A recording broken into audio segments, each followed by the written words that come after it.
So are they actually using temperature, yeah, to play around with the aerodynamics? Can it go that far?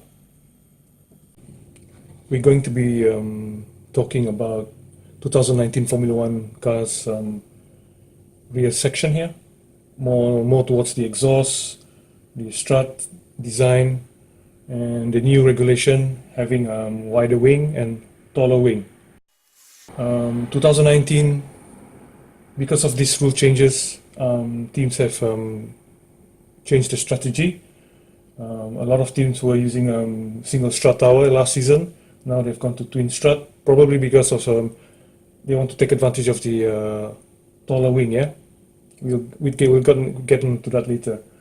And as you can see here, with Renault, last season they had a lower suspension. This season they've put up the suspension. Yet last season they had a high exhaust. This season they've put down the exhaust to probably work with this flap behind here on the crash structure.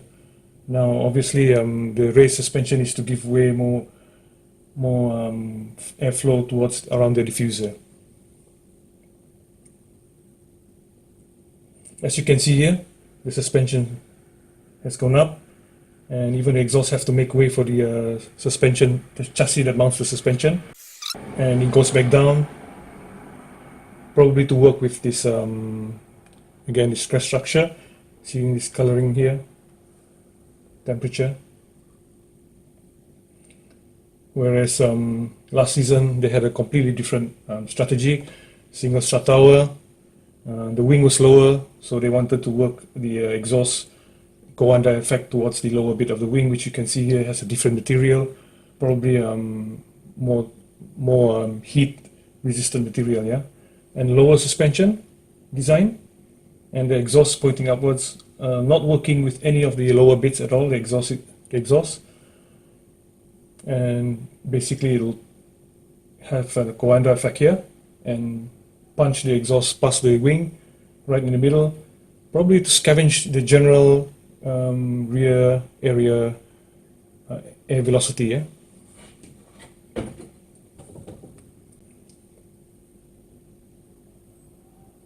Here you can see the wing with some residue from the exhaust.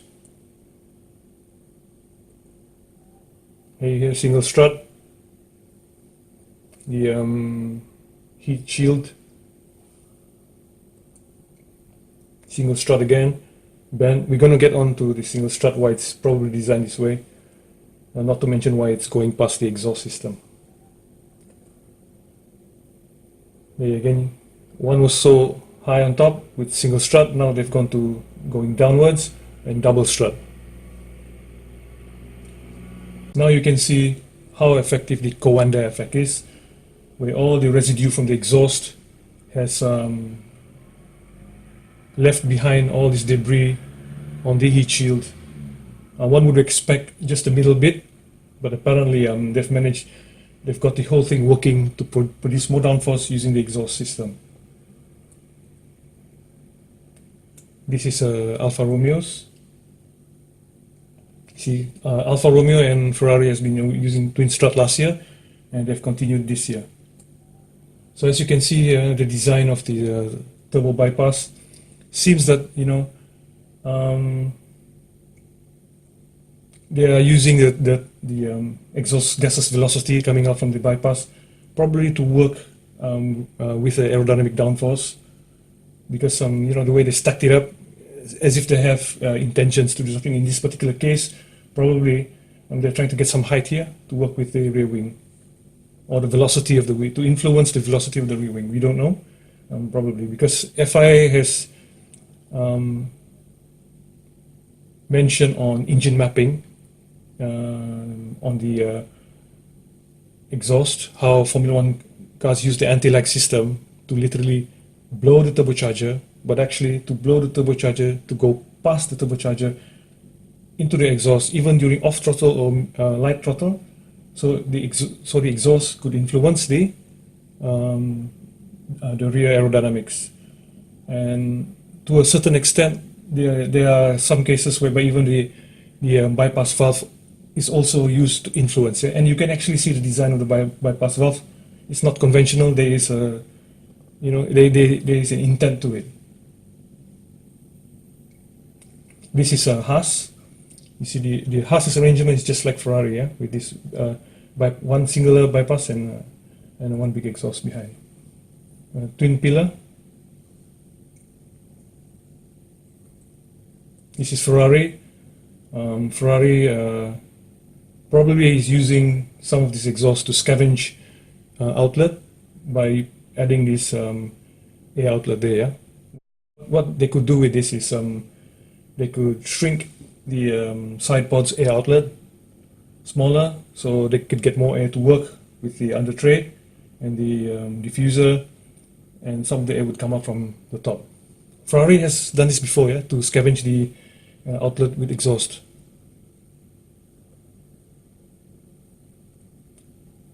What's interesting about the Ferrari's bypass, yeah, exhaust, is this 3D printed. It looks 3D printed. I don't really know, but let's just say assume it's 3D printed.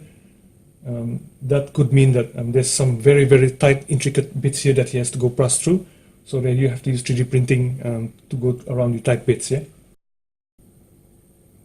This is Mercedes design.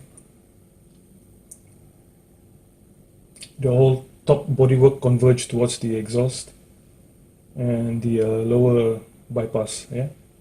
Again, the bypass is sort of like designed and arranged in a way to work with aerodynamics. Here from another angle. So again, you see the bypass valve. You look at this tight area here. They were willing to go around here to put the bypass valve low down, and you can see this small winglets here. Yeah. So probably these winglets is to work with the lower suspension arm, so that the air on the lower suspension arm goes back down. Yeah, with the wing around this particular area. So the winglets, these small winglets, probably is trying to influence air to come down, so that again, when you look at this bypass exhaust here, it's sort of like to use the exhaust to gaseous velocity to influence the diffuser. Now, it won't actually go down, but if they didn't have these flaps, the influence from the arm, maybe, I don't know, might direct some air upwards, and that would mean that the wastegate won't be able to influence so much on this rear diffuser. But if this is to guarantee that some air is coming downwards, that is right below the exhaust velocity of the turbo bypass, then the bypass might be able to shoot air around here and influence the diffuser as the main exhaust work with the flaps. Yeah. You can see the temperature here of the exhaust, definitely to work with the flaps here. And this is Racing Point, quite similar with Mercedes, yeah? Mercedes AMG, but no flaps to influence. Probably it doesn't even go as slow, yeah? This is Toro Rosso, and Toro Rosso being a team linked with Red Bull, they've got a strategy very similar to Mercedes AMG, whereby these turbo bypass gas velocity again is made to work probably maybe with these flaps, because they are again aligned with these flaps here. There is a design to it. This is designed to this, yeah. Yeah, you see the flaps here, and the bypass. Again, the flaps to control the air. And Toro Rosso does not use a flap on the crash structure, but they've raised it up here, just like Red Bull.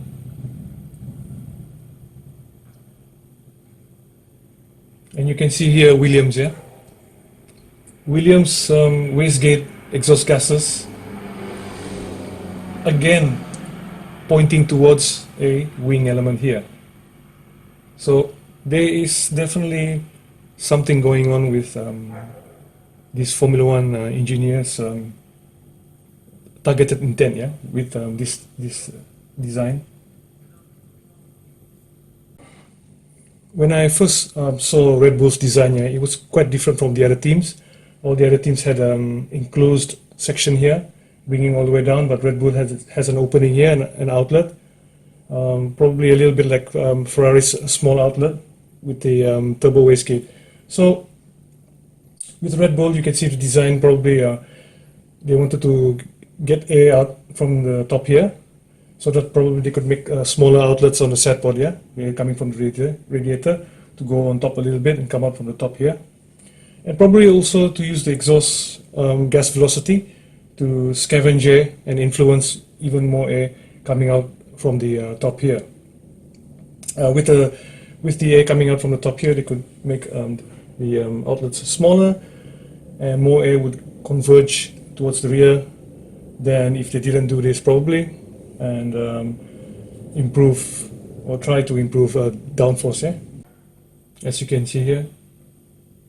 You can see the design here of the turbo wastegate. Yeah, you can see the details here, the airflow, how they are trying to get the airflow of the turbo bypass, the gas velocity to come to the middle here to work again with the crash structure. Yeah? So let's take a look at the outlet here, yeah? Whether it actually moves, comes down at speeds, whereas in the static position they've got a larger gap, and when it goes faster, reduce air velocity inside the engine bay and improve aerodynamics at speeds again. Here you can see, compare the two. This is when the car's just exiting a corner. You can see the gap looks tighter, yeah? There you have it. There again. This was last year's car, and they didn't have this particular outlet at the top here. So, you know, it brings to question, yeah? What's the design here?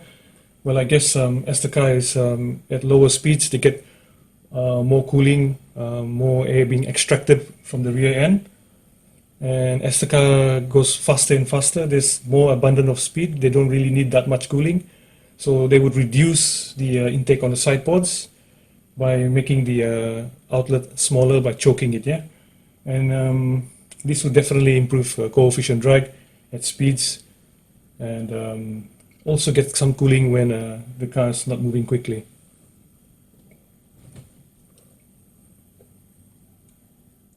Sector. He's arrived last of all Let's see to here. see where he lines up on the grid. Full sector.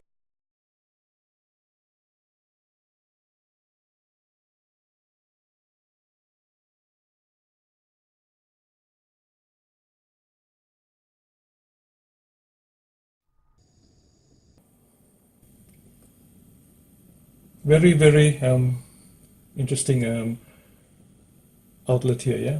If it's movable outlet. So now we're going to be focusing on the strut tower, and especially on the single strut tower, yeah?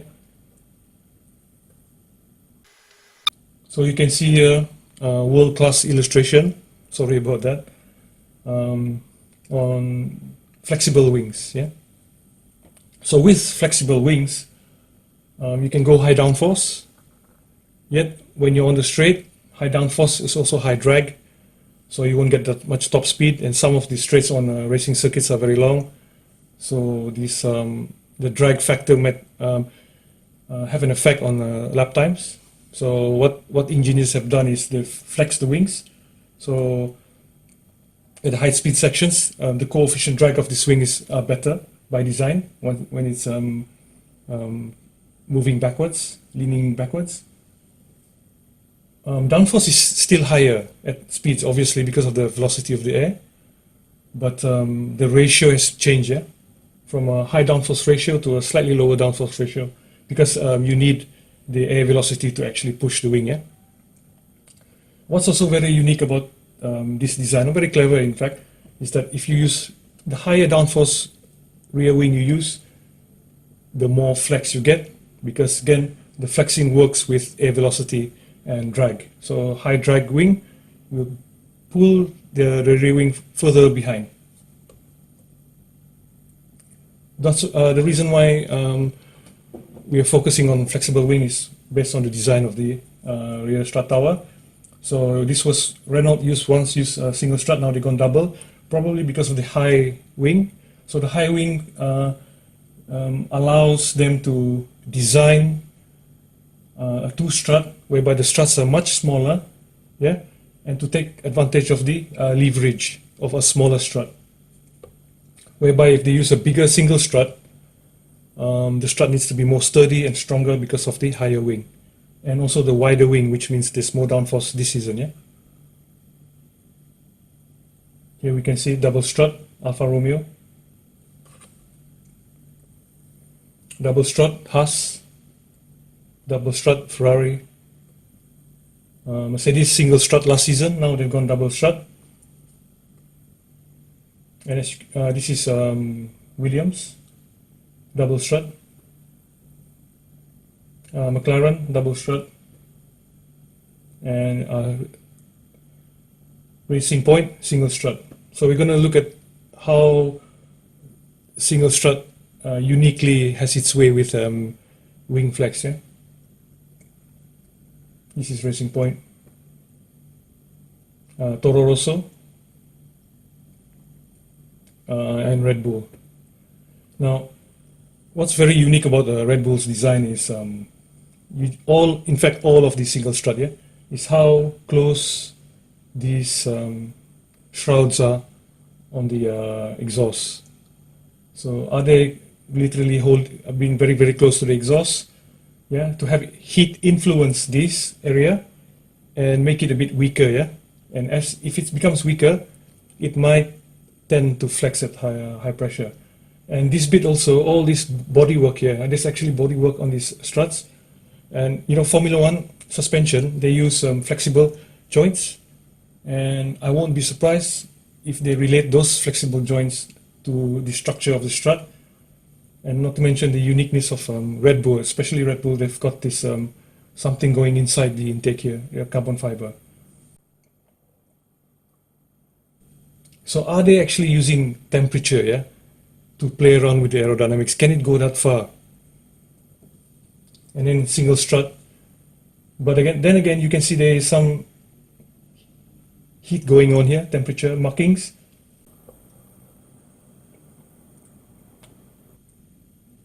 Here again, look at that, all the detail. We don't know what's going on here, yeah? They're very clever designs. So we can see here there's something going on here. There's a piece of sort of like metallic metal, and there's a nut hexagon shape there. Looks like a nut connected to this. So I wonder if they're actually using this bit here to work with the aerodynamics to push the wing, yeah? I don't know, I'm just speculating, yeah, but you know, you never know. Now we go to the two strut design with the high wing now, 100 mm higher. It seems that Formula One engineers suddenly had turned to the much more narrower, much more smaller strut, two strut, to work with the wing, yeah. Because Renault was a single strut last season, so they've gone to a twin strut. Who knows, probably for this particular plan. Here we can see Ferrari's two strut, and the mounts are much smaller than a single strut, yeah? The top mount, rather than compared to a Red Bull with the much prominent mounting, yeah, towards the rear wing. So you can see here, this is a single strut. It's much thicker. Now that the rules demand for higher wing, so they have to make it even thicker. and the wing is wider. Probably there's more downforce with the wider wing, asking for an even larger single strut. Now we see here, this is a double strut, there's two of this, and you can see it's much more narrower. So obviously, if we were to speculate that they want to flex the wing, this would be much more prone to flexing. Now, if we were to look at the swan neck design here, if we were to turn this aerofoil the other way around, you can see the more curve on the lower bit. If we were to step on it, that more curve would be stronger than the top bit. Now the top bit is a bit more flat, has less shape to it. So one would argue that the structure on the lower bit is stronger towards pressure rather than the top bit. So this would mean that if you were to mount the wing from the top, to hold it from the top, there's higher chance of it flexing rather than going towards the rather conventional lower strut. So this is probably the reason why engineers design the swan neck. Some people say it has a better flow, it has a better flow underneath here. But we'll do another video on swan neck, and we will try to look into this.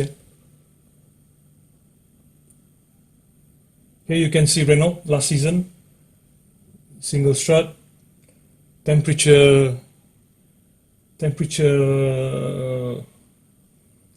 based that it goes through the exhaust. Here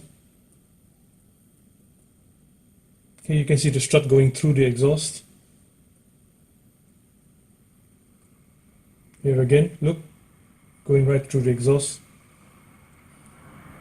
Although the surface area of heat won't be as great as those who have a shroud right around it. There again, just look at how minimal the mounting is on the twin strut, and look how narrow the struts are, and they're very, very short. Look at that, how narrow it is. It doesn't look strong at all, right? Compared to a single strut. And obviously taking advantage of both technology you have here, and I don't know.